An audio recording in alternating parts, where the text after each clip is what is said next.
ating Francisco Piquet PSO. Sa pangalan ng aming hepe, Police Lieutenant Colonel Jonathan Diaz.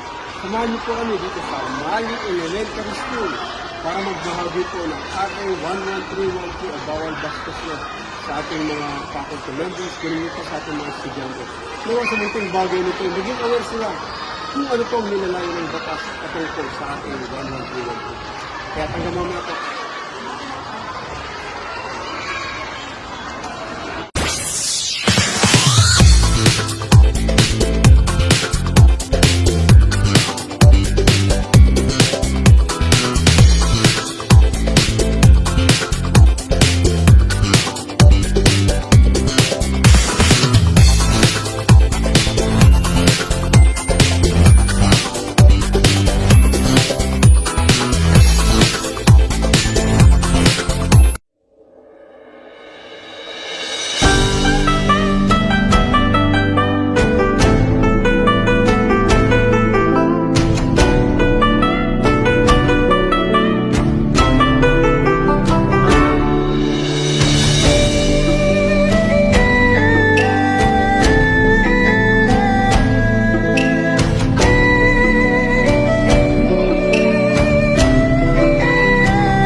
Palad tayo dito sa Mali Elementary School. Magbibigay ng pagpapahayag si Ma'am Ellen regarding sa natapos nating seminar dito sa RA 11312.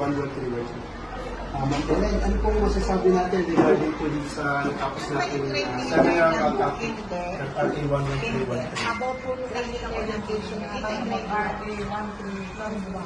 Kung saan nakita natin ang mga estudyante, mag-aaral ng mga bata, na talagang sumalang kanila sa orientation. Talaga naman sila ay sinseridad na nakikinig mabuti sa mission kanina. At talaga kanila nagpa-participate na ano nga sila. Lalo na nung nagbigay kayo ng film na meron kayo ng pension. Kung saan talaga na-appreciate nila. Ibig sabihin, naiintindihan nila kung ano yung topic nyo.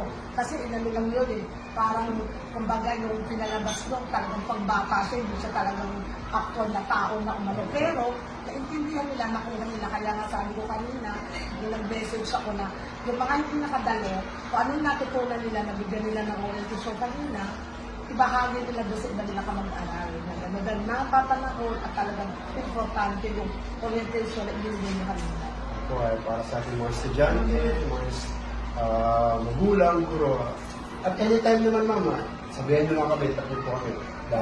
Kaya ako ang kapulisan ng San Mateo at ang paaralang elementaryo ng Mali, buong puso nagpapasalamat dahil pinaundakan yung aming paanyaya na magbigay kaalaman o dagdag kaalaman sa mga bata. Kasi itong mga bata ito bukod sa mga Facebook, nakakaano na rin sila, pero mas lalo silang naliwanagan kanina doon sa binigay ng orientation. Pati yung mga guro, kanina doon naaano. Kasi nung hindi pa nga kayo nagbibigay ng function, excited na nga sila, nagpinigil na. Kung katabi ko siya yung Surge President, kaya na-appreciate nila talaga mabuti kanina sa orientation. Kaya maraming salamat mula sa paaralang tayo ng Mali. Thank you, ma'am. Ulitin po. Opo. Mamaya po. Salamat. Natawihan niyo po ang pagbabahagi natin ng Republic Act 11313 Safe Spaces Act dito po sa Mali Elementary School sa ating mga estudyante, sa ating mga guro at sa lahat po na nakinig. Naway mo itong bagay nito makatulong sa kanila upang maging aware sila kung ano ang RA 11313. At maraming salamat po. Tandaan po natin lagi sa bagong Pilipinas. Ang gusto ng police, ligtas. Don't forget, like, share, comment, and follow. Salamat po. Ingat tayo lagi.